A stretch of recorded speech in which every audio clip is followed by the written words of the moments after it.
Saludos a todos, bienvenidos. Vamos a continuar hablando sobre los atributos de Dios, este estudio que es importante para que podamos comprender a profundidad, pues, todo aquello que para Dios también es vital que lo conozcamos. Entonces les comparto pantalla y recordamos lo que hablábamos en nuestra reunión anterior y veíamos eh, o teníamos el tema de la omnisciencia de Dios, de cómo Él lo conoce todo, de cómo hablábamos de cómo Él, Él tiene el futuro, el presente, el pasado delante de sí con claridad. Y de forma específica veíamos cómo era importante conocer esto porque también se relaciona con nuestras vidas al comprender que Él conoce nuestros pasos, que Él conoce nuestros pensamientos, que Él conoce nuestras obras, que Él conoce nuestras palabras. Y veíamos también de qué manera Él nos controla, Él busca controlarnos, pero no pensemos en ese control como aquel que tiene por oficio manejar marionetas y que mueve los hilos y de esa forma lo controla. No, sino ese control que busca que nosotros vivamos con base en su enseñanza, en su palabra, pero también ese control que en algún momento nos va a ser molesto porque el Señor nos va a estorbar, nos va a afligir, nos va a combatir ese carácter nuestro que muchas veces es obstinado, necio, que quiere ir en contra de la palabra de Él, va a ser molesto. Esa es la forma en que el Señor nos controla, buscando siempre redirigirnos, direccionarnos de tal manera que vayamos siempre y nos aseguremos de que vayamos siempre por el camino de Él. Porque como lo dice la palabra, muchos son los caminos que conducen a la muerte, pero solo hay uno que conduce a la vida y es por medio de nuestro Señor Jesucristo. Entonces, hoy vamos a hablar, que les tocaba de manera superficial un poco la vez pasada, sobre su presciencia. Entonces, reitero que no es presencia, sino presciencia. Y esta presciencia en su definición básica pues nos habla del conocimiento de las cosas futuras. Y les hablaba también en la reunión pasada, les daba una pequeña introducción para que comprendiésemos que si bien el diccionario lo puede definir como eso, el conocimiento de las cosas futuras, nosotros debemos remitirnos a la forma o a la definición que en la palabra se da de este atributo. Cuál es esa definición escritural, por decirlo así? Entonces, para que entendamos comprendamos a qué nos referimos cuando se habla de definición escritural, pues yo sé que, por ejemplo, la palabra habla de la carne. Si nos remitimos a la definición del diccionario sobre la carne, pues seguramente vamos a encontrar que es un tejido hecho de músculos, de piel, etcétera, y bueno, toda una serie de condiciones ahí. Pero la carne en una definición escritural, ¿a qué se refiere? Entonces ya, si lo enfocamos bíblicamente, ya empezamos a entender que la carne no se refiere a algo físico como tal, sino a un comportamiento del ser humano que busca satisfacer esos aspectos de la naturaleza caída y que nos llevan a pecar. Entonces ahí hablamos por eso de carnalidad. Entonces, eso es a lo que se refiere una definición escritural. Entonces, asimismo, la presciencia, si bien puede hablar de conocimiento de cosas futuras, en la palabra todo está más enfocado, o este atributo está más enfocado al conocimiento, pero no de cosas, sino de personas. Es decir, que la palabra nos quiere enfocar a que entendamos que el Señor, si bien conoce las cosas, su mayor interés es que comprendamos que su cuidado, su atención está puesta en nosotros como seres humanos, como sus hijos. Y veíamos cómo en el Antiguo Testamento algunos pasajes nos dan claridad respecto a este tema. Por ejemplo, Éxodo 33:17 dice, te he conocido por tu nombre. Entonces, no se refiere a una cosa, sino a una persona.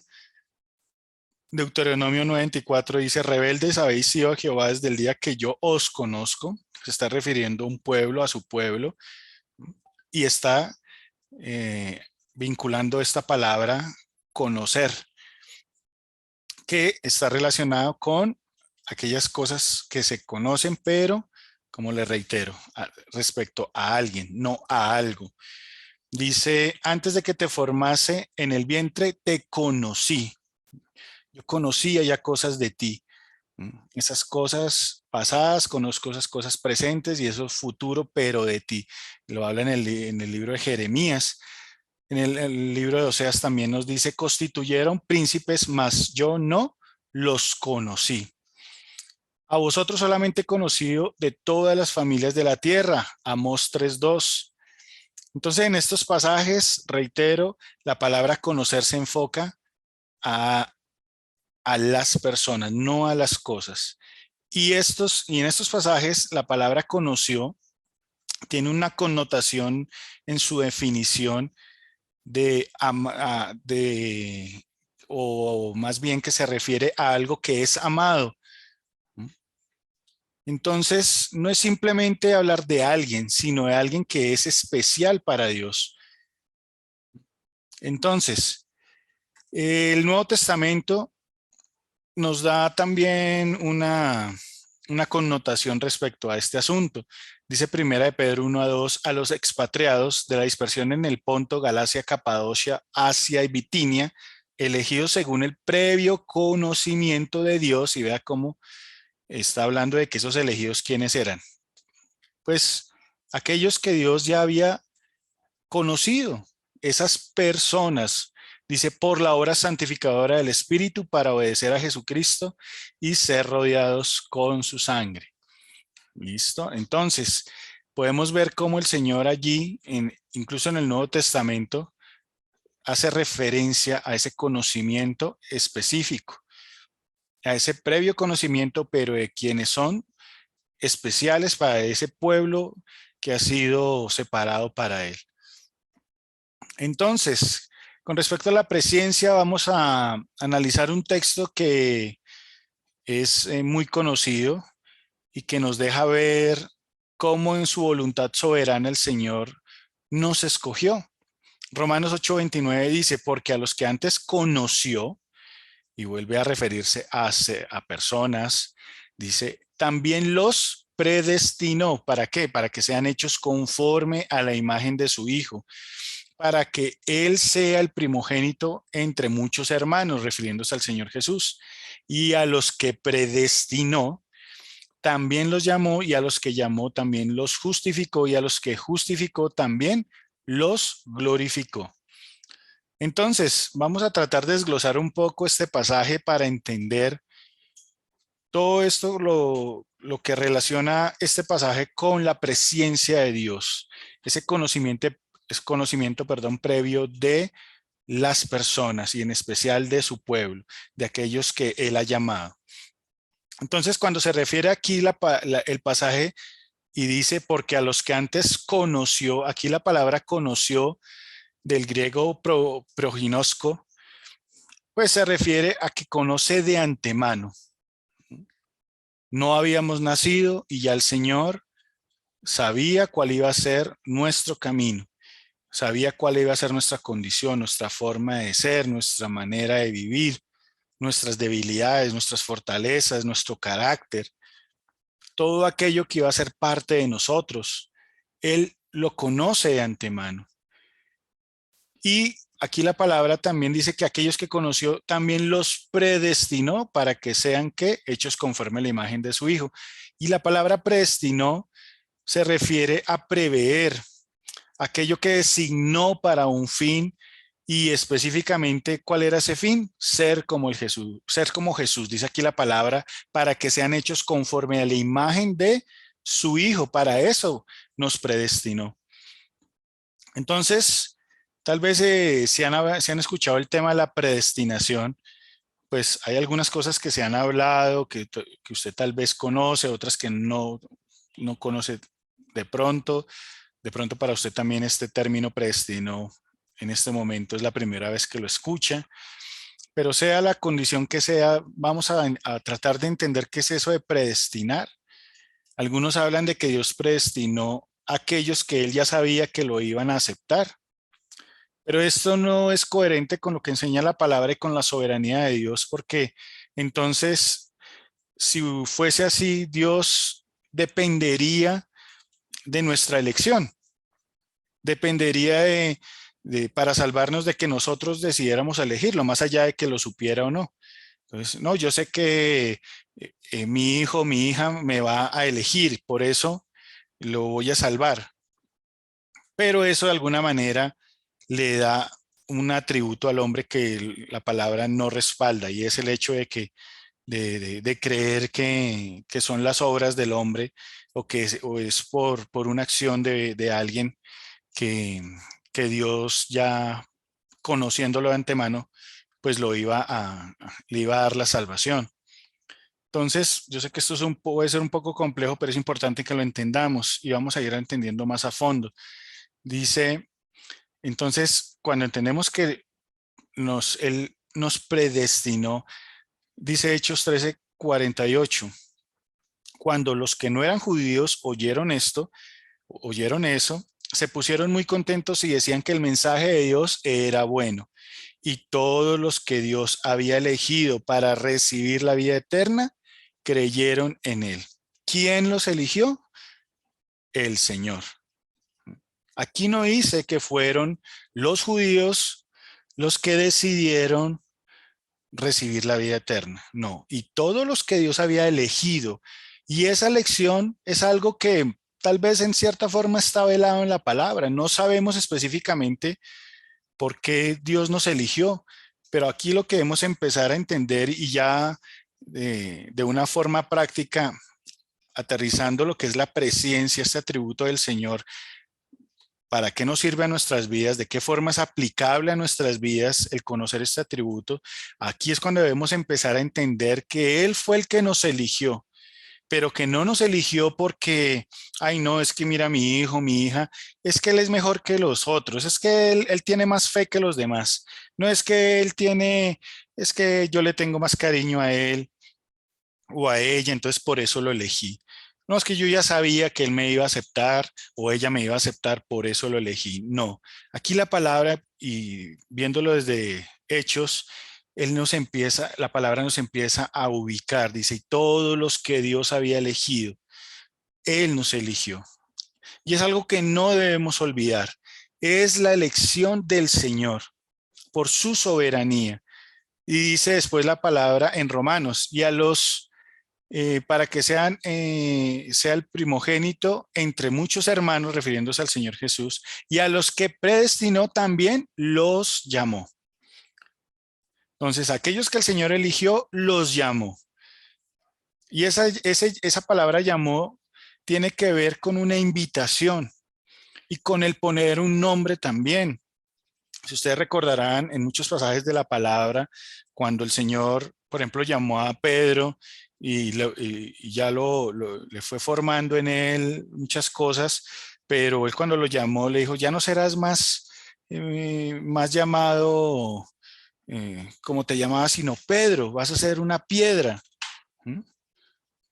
Y cuando llamó a Pablo y él se llamaba Saulo y le cambió el nombre. Y así hay muchos ejemplos de cómo el Señor da un nombre nuevo y eso es parte de su invitación, cambiar el nombre. ¿Por qué? Porque el Señor sabe que con esa invitación necesariamente lleva implícito un cambio de carácter. Cuando llamó a Abraham, ¿cómo se llamaba él? Abraham. Pero después le dijo, ya no te llamarás más Abraham, te llamarás Abraham.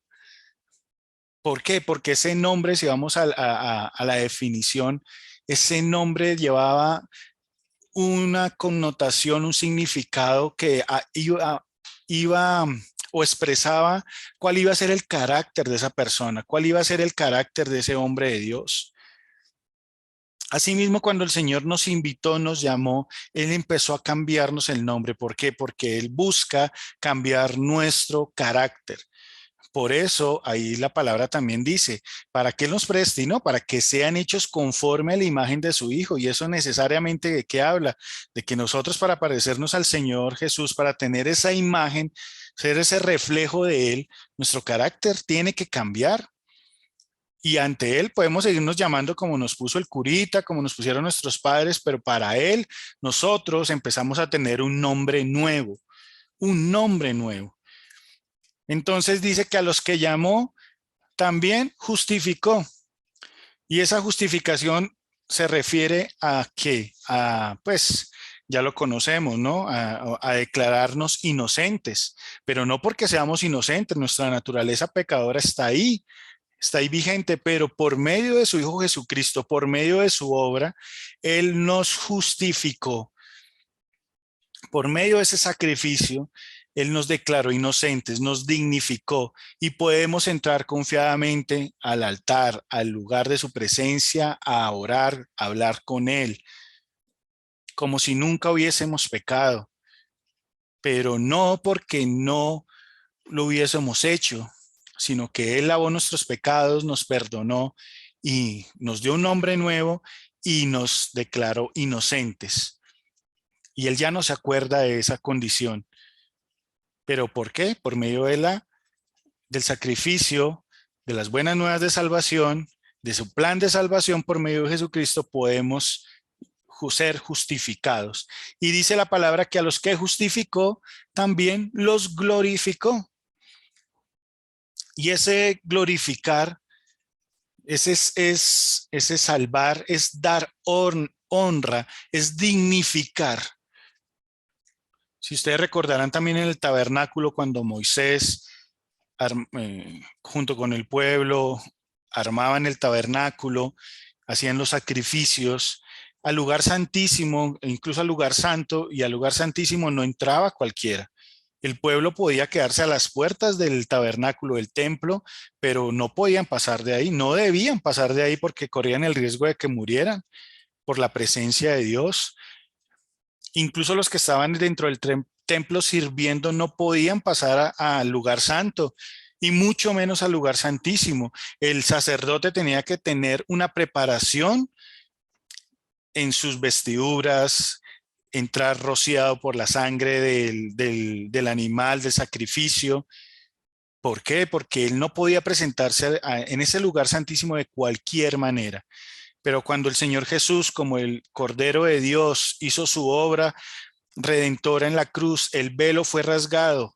Eso fue el simbolismo de que esa fue la forma en que Dios le dijo a la humanidad: todo el que se acerque a mí por medio de mi Hijo ya no necesita una vestidura especial, no necesita una liturgia específica.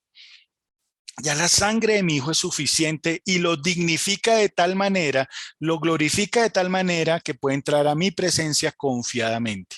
Ese es el poder que hay en la sangre de nuestro Señor Jesús, de perdonarnos, de dignificarnos.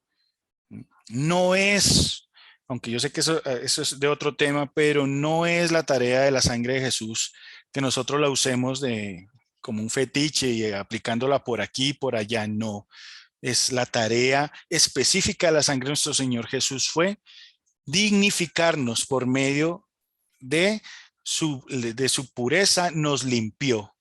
Y a los ojos del Señor ya estamos dignificados, ya estamos glorificados. Por eso aquí la palabra dice que a los que justificó por medio de su plan de salvación, los glorificó, los dignificó. Y Él nos ha dignificado. Entonces, eso también nos recuerda que podemos entrar confiadamente. Que no es como antes cuando le decían a uno: ay, usted que está más cerca de Dios, le decían a uno las personas: no, usted que está más cerca de Dios, usted que Dios sí lo escucha, vaya y ore y pídale por mí. No, el Señor a ti también te escucha. El Señor también está esperando que te acerques a Él confiadamente, que le hables, que le ores, que te sometas a su voluntad, claro, a su soberanía, por supuesto, pero que lo hagas tú personalmente. Ya no necesitas emisarios. El pueblo antes necesitaba un sacerdote, necesitaba un tabernáculo, un templo, y era allí donde se hacía toda esa liturgia, pero como dice la misma palabra, todo aquello era sombra de lo que había de venir. Y ya tenemos a Jesucristo, ya no es la sombra, ya tenemos el Cordero de Dios, ya estamos dignificados. Entonces, a quien eligió el Señor, nos dio el don de la fe. Y esto es importante que lo entendamos para complementar lo que les hablaba ahorita de cómo es el Señor quien nos eligió y no nosotros a Él. Ciertamente dice Efesios 2:8, la gracia de Dios los ha salvado. Y recordemos que la gracia es que habla de algo inmerecido, de algo que se da porque el Señor quiere, no porque lo merezcamos. Dice, la gracia de Dios los ha salvado por medio de ¿qué? De la fe. Pero atención, dice, esta no nació de ustedes, refiriéndose a la fe. No fue engendrada en nosotros, sino que es un don de Dios. Y sabemos que un don se refiere a que a un regalo. El Señor nos dio ese regalo cuando nos eligió. ¿Que por qué nos eligió? Tal vez no sería sano ni sabio matarnos la cabeza de pensar por qué nos eligió, por qué yo, por qué tú. ¿Tenemos algo especial? No. Pero también podemos hacer un paralelo con lo que fue la elección de Israel. ¿Por qué eligió el pueblo de Israel?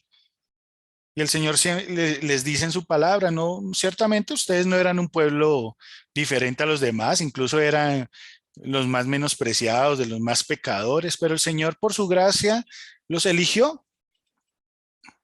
Y el Señor les dijo, yo los elegí, yo los santifiqué, hice de ustedes mi pueblo. Y aunque fue un pueblo terco, un pueblo rebelde, el Señor trató con ellos de muchas maneras, pero su elección fue soberana, su voluntad lo hizo así.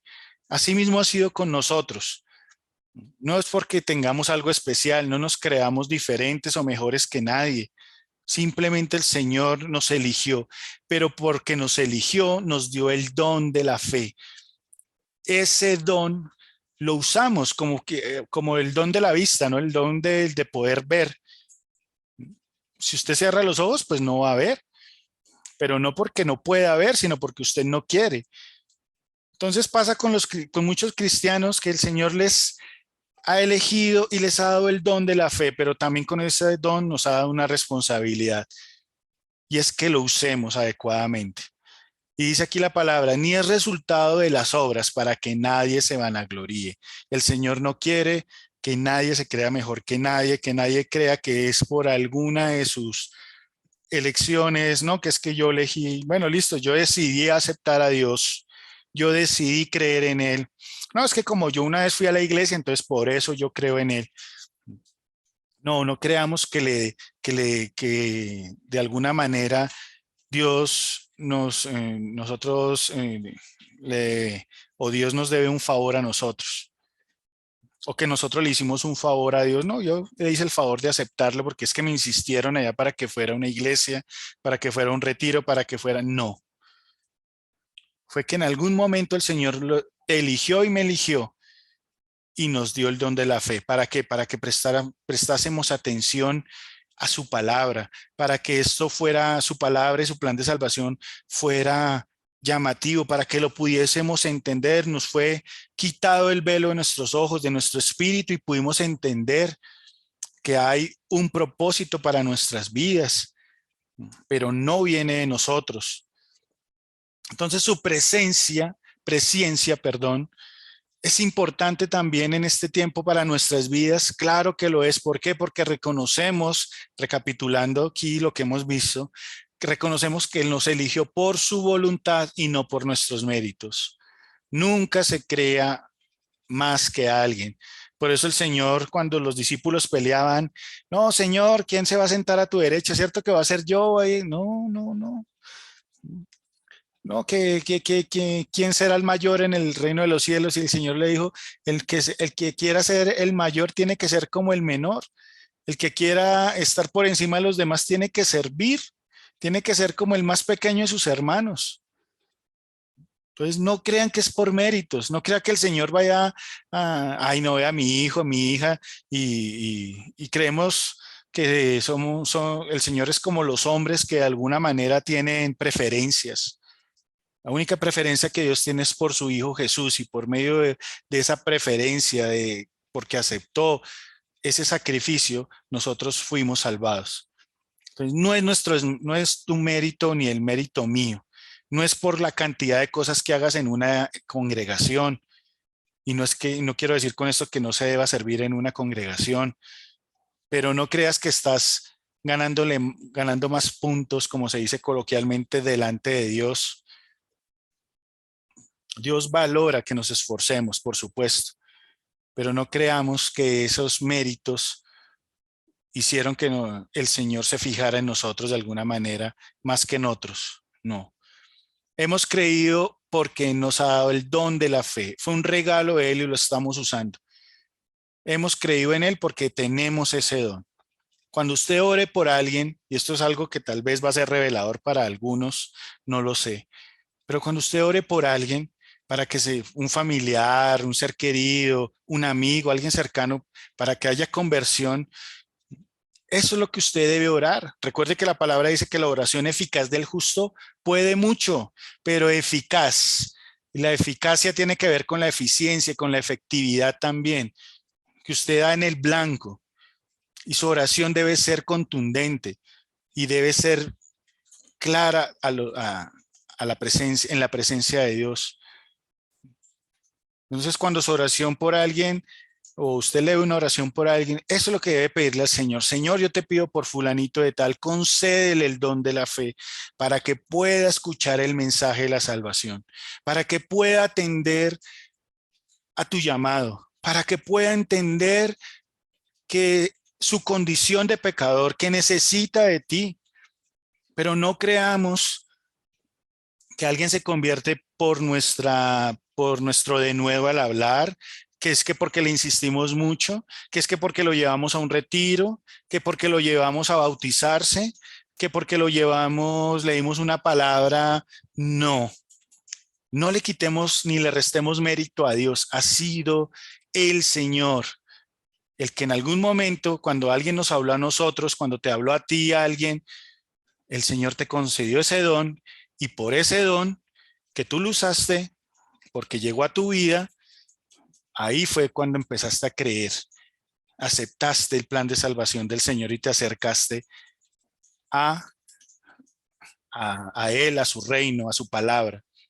Entonces nuestra responsabilidad es usar el don de la fe de manera adecuada, tanto para pedir por otros como para usarlo para nuestra propia vida.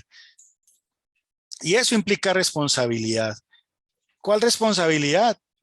Pues que nosotros nos capacitemos, que nosotros hagamos crecer esa fe, que la ejercitemos. Dice la palabra, muéstrame tu fe sin obras. Entonces, si de verdad hay fe en nuestras vidas, usemos ese don, pues hagamos obras dignas de esa fe. Entonces, si el Señor nos enseña algo y hemos entendido su palabra, sus mandamientos, sus estatutos, que Él nos dice, mira, cambia tu manera de expresarte, cambia tu manera de pensar, cambia tu manera de vivir en familia, cambia tu manera de ser con los demás, cambia tu manera de ser también a nivel tal vez económico, porque tal vez solo piensas en ti y no en otros, no ayudas a tus hermanos, no reservas algo con lo que Dios te bendice para, bueno, Señor, ¿yo con qué puedo bendecir? Así sea poquito, pero hay la intención en el corazón, pero no, tú acaparas y el Señor te bendice y el Señor nos da muchas veces también para que pensemos en otros. Eso es usar responsablemente el don de la fe, porque entendemos su palabra, sus mandamientos, y no es estar condenando a los demás porque no creen. Oremos por aquellos para que Dios quizás en su misericordia les conceda el don de la fe y crean. Por eso dice la palabra, considerándose a ustedes mismos, no sea que ustedes también sean tentados, también cuando vamos a alguien que peca, alguien que se equivoca, algún hermano. No es entrar a juzgar de una, sino entrar a orar y ayudar, tratar de ayudar a esa persona. Entonces, todo eso implica usar el don de la fe responsablemente. Reconozcamos que nuestro propósito en la tierra es ¿cuál? La palabra lo dice en el texto que les leía. Dice que Él nos predestinó ¿para qué? Para que seamos hechos conforme a la imagen de su Hijo. Si tú no entendías cuál era tu propósito en la vida hasta ahora, hoy lo vas a entender. Ese es el propósito, parecernos al Señor. ¿Por qué ese es el propósito? Tu propósito no es que termines una carrera. Y no quiero decir que no estudies, te capacites, eso está bien. Pero tu propósito no es ese. Tu propósito no es hacer una familia. Tu propósito no es tener dinero, no es tener bienes materiales, no es tener ahorita de ir a comprar el iPhone 14 y pagar una millonada por él. No es tener el mejor carro, no es tener los mejores viajes, no es tener la mejor salud. Y no quiero que entendamos que eso está mal. Eso es parte de la vida y qué bendición si Dios nos permite disfrutar de muchas cosas, pero el propósito va más allá, es más alto. Como lo dice el Señor, mis pensamientos son más altos que los pensamientos de ustedes. Y muchas veces el hombre mira lo que está delante de sus ojos, pero yo miro el corazón. Cuando nosotros queremos parecernos a Jesús y entendemos que ese es nuestro principal propósito en la vida, ¿por qué lo estamos asimilando o por qué tenemos esa convicción? Porque ya no tenemos los ojos puestos en lo terrenal.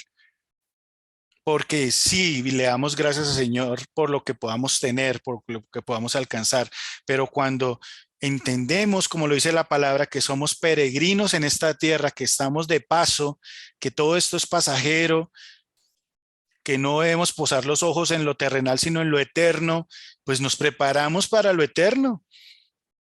Y en lo eterno que necesitamos llegar allá delante del Señor y decir, Señor, busqué parecerme a ti, busqué santificarme, busqué ser mejor cada día.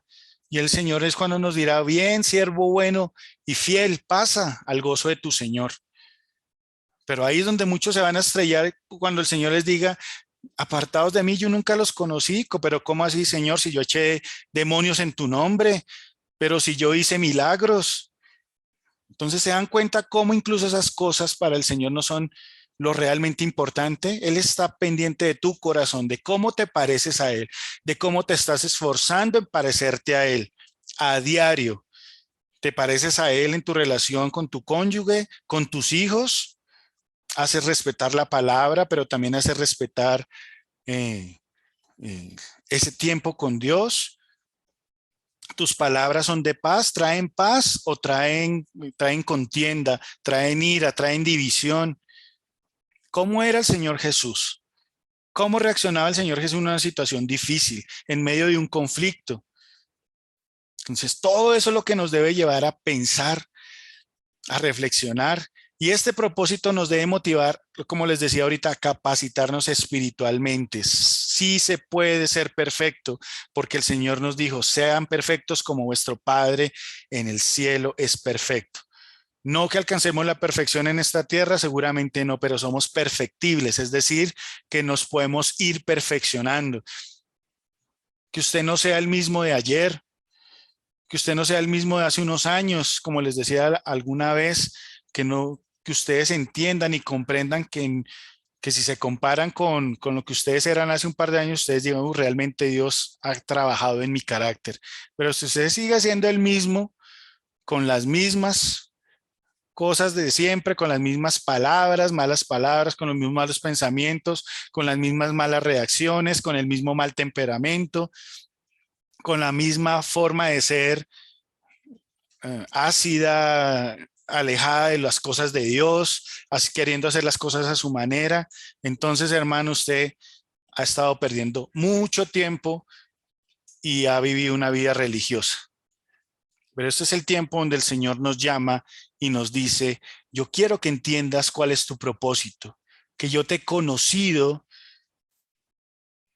con anterioridad y lo que busco es que tú te parezcas a mi hijo. Ese es tu propósito, no que tú alcances a tener no sé cuántos doctorados o que tengas no sé cuántas posesiones. No, mira a lo eterno. Pon tu mirada en aquello que trasciende esta vida, porque aquí estamos de paso. Por eso hoy entreguémosle este tiempo al Señor.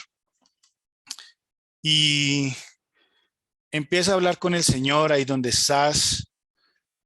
Reflexionemos por un momento sobre nuestra forma de ser, sobre lo que somos, sobre si realmente hemos permitido que ese propósito sea claro en nuestras vidas, y debemos entender que Él nos ha llamado, Él te llamó, te eligió, no porque fueras lo mejor o la mejor, simplemente te eligió porque su voluntad así lo quiso. Él te llamó, Él, Él te predestinó para que seas hecho conforme a la imagen de su Hijo Jesucristo, para trabajar en tu carácter, para que también fueses dignificado, glorificado, pero Él también te dio el don de la fe. Por eso digámosle, Señor, gracias por ese don. Gracias, Señor mío, porque has hecho de nosotros alguien diferente. Gracias por elegirnos. No lo merecíamos, Señor mío, pero tú nos llamaste, nos capacitaste, Señor mío. Nos diste ese don por medio del cual pudimos entender tu palabra, también nuestra condición de pecado, nuestra condición de maldad. Entendimos que estábamos lejos de ti. Y cuando escuchamos tu palabra, no fuimos nosotros los que decidimos acercarnos a ti, sino que tú decidiste que nos acercásemos a ti y a tu palabra, y nos concediste el don de la fe. También te pedimos por aquellos de nuestros seres queridos, de nuestros amigos, aquella gente que queremos y que no te conocen, que tú les concedas ese don y se puedan acercar a ti, Señor. Perdónanos cuando nos hemos creído superiores a otros, creyendo que son nuestros méritos los que nos han hecho dignos. Pero hoy entendemos que el único digno es tu Hijo Jesucristo, que la única obra que vale para ti es la obra de nuestro Señor Jesucristo, y que si bien nosotros buscamos agradarte con nuestra forma de vivir y de ser, no son esas obras las que tienen mérito alguno para nuestra salvación y nunca lo tendrán. Gracias, Señor mío, por tu bondad. Enséñanos a ser agradecidos, y gracias por este tiempo y por cada uno de mis hermanos, que esta palabra llegue a sus corazones de manera profunda y reflexionen en ella. Te damos la gloria y la honra, Padre, y gracias por tu presencia para con nuestras vidas, porque nos has conocido desde siempre. En el nombre de Cristo Jesús, gracias, Señor. Amén.